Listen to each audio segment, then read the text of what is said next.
At kung ang huling kanta ay makita kang muli, ang naririnig mo naman ngayon ulit ay walang iba ang spicy opa mo na si DJ Kim Chino at talaga nga naman ikaw ay aking binalikan.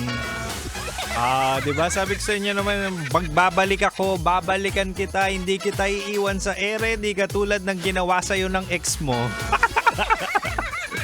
Anyway, mahal, syempre balikan na rin tayo ng ating pag-uusap. Di ba nga, Chinitox pa rin? Usapang pag-ibig mula sa chinito ng buhay mo. At di ba nga sabi ko kanina, mahal, ibibigay ko ang 3 main ingredients sa seryosong relasyon. Kasi mahal, di ba, yung mga nakakalandian mo, yung mga nakakarelasyon mo ay talaga nga namang hindi tumatagal.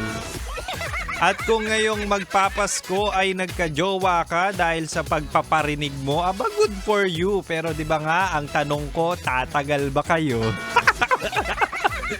At dahil concern ako, mahal, eto nga, binibigay ko na. Siyempre, magre-recap tayo. Sabi ko kanina, unang sangkap sa seryosong relasyon ay talaga nga namang commitment.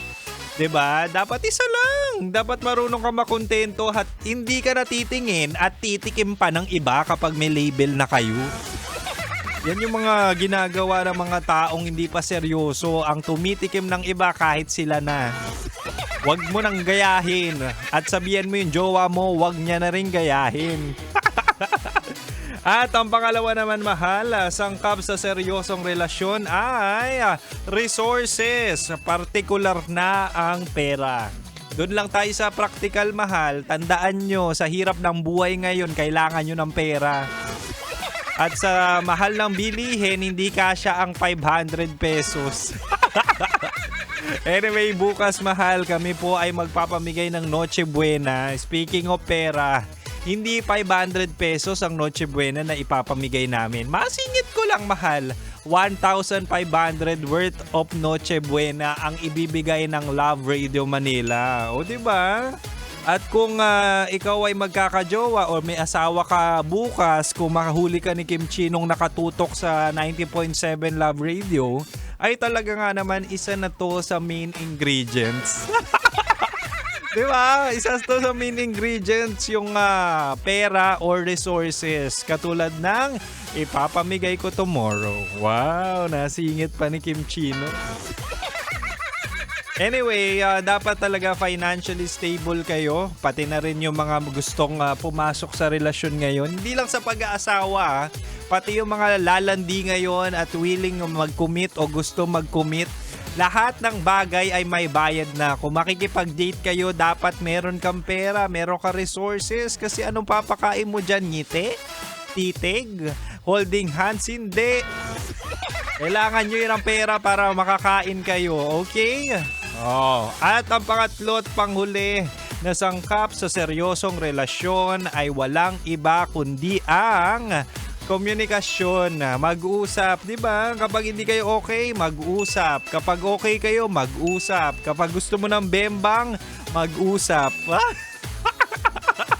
Di ba? Kung magre-request ka, kung may gusto ka, kung may problema ka, always remember, it's always the communication. Kasi at the end of the day, ang lahat ng bagay ay maaayos at makakamtan sa saan? Sa maayos na pag-uusap, 'di ba? Hindi mo na kailangan kimkimin ang mga sama ng loob mo. Kung may problema at may sama ng loob, para maayos at maging seryoso ang relasyon nyo, pag-usapan, i-voice out, tapos kapag nagkaayos, di bembangan na. Uy, aminin nyo, ang sarap ng cuddle at bembangan kapag tapos nyong mag-ayos sa LQ or away. Namimiss ko na rin. Ano ba yan? Anyway, mahal. Ako yung sisibat na at sana maging seryoso yung landian o relasyon nyo ngayon. Baka raw Kim Bembang talaga ang pangalan ko. Ang bastos mo talaga, Boy Pindot. Anyway, isa sa mga magaling magbembang, si Titan Jello na po ang susunod.